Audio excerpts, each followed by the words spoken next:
What's up, guys? Bulva the Fell-Handed here, bringing you the Art of the Hellcat Part 15. Here we are on Prakovaca. We are rolling one deep. Now, this is encounter battle. You kind of have to play these just a touch different depending on where the cap is. Sadly, we are not top tier. We are tier down. That's not going to be too bad. Now, you know, normally the TDs on this side kind of just post up at A1, B1, and that's more or less exactly what we're going to do. We're going to go over there, we're going to post up on that side, we're going to try to get some shots, you know, from what the scouts deliver for us. As you can see here, I'm kind of riding the line between B and C. I kind of, you know, want to move up a little bit more than, you know, say your traditional TDs that set as far back as humanly possible. And the reason for this is I'm just kind of hoping the side of the hill here, the elevation with the forward, you know, since you're going to be going more forward than say B1, A1, is going to give you just a little bit more height advantage. And that, you know, when the guys pull up in the middle there and they roll the middle, you can get some good eye level shots on them. And, you know, as you can see, I go ahead and turn my hull around to get the heck out of dodge. Because, you know, the tank has no armor, and if anything goes down, I want to get out here as fast as possible. Got my 6th sense, you know, I've got my camo net. I'm ready. I'm just waiting on people to ID targets. Sadly, the majority of the team went straight to the cap, which, you know, is not necessarily what you want to do. You know, it's good to have a little bit of division, you know. Some go cap, some flank, some push the mid.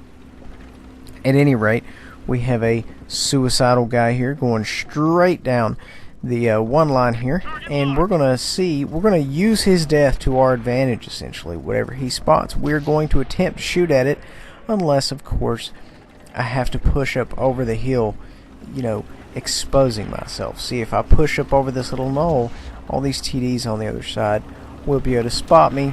And of course, you know how long a Hellcat will last under direct fire. So we're going to try to put some shots in here. Did not connect with that one. You know, that's going to happen. You're going to have perfect shots lined up, and you know, RNG is just going to, they're just going to shut you down there at the last second. So don't be afraid to take shots, even if they're risky shots. You know, especially this early in the game, you miss 100% of the shots you don't take. So if you have the rounds and you have the time, try to put some rounds on target. You know, because if you don't do it, there's a chance that, you know, however much damage you kick out is, you know, was the breaking point for the team in that area. In other words, just dodged an already round somehow. I have no idea.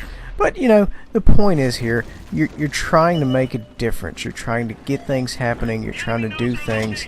And if, you know, you're not taking every available shot, then you are not being a valuable part of the team. And that's what it boils down to. It all boils down to helping the team. But, you know, at the same time, you want to help them, but you want them to help you as well. You want to use their HP. You want to use their spotting distance. And, you know, you're saying, okay, Bull, what do I do if I'm in a medium tank? Well, or a light tank. Okay, well then your job is to flank and or scout targets.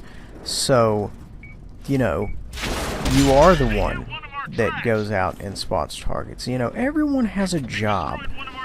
And you know, you have to fill that role on the battlefield. If not, tanks less suited to that will be doing it. This is a perfect example. I'm going up here to light up targets myself. Tank destroyers should not be lighting up their own targets. If they are, something has gone horribly wrong. And in this case, of course, it has. Now, as you can see, I have a pretty good idea what's over here. But at the same time, you know, you never want to be in this situation if you are in a tank destroyer to where you have to go up here and light up your own targets. You know, do we as tank destroyers have to do this? Of course. Is it the way it should be? No. We should have lights in the middle. We should have mediums in the middle. And in this game, it just didn't happen. Don't really do fantastic in this game, and the reason I wanted to post it is because you see, this is to give you an example of what you have to do when your team just completely shuts down on you. As you saw, there was a few guys in the field, but the majority went towards the cap. And somehow, even though most of our team went to the cap, we still end up getting annihilated. So, this will kind of show you what to expect, how to act, how to move if you were in this given situation.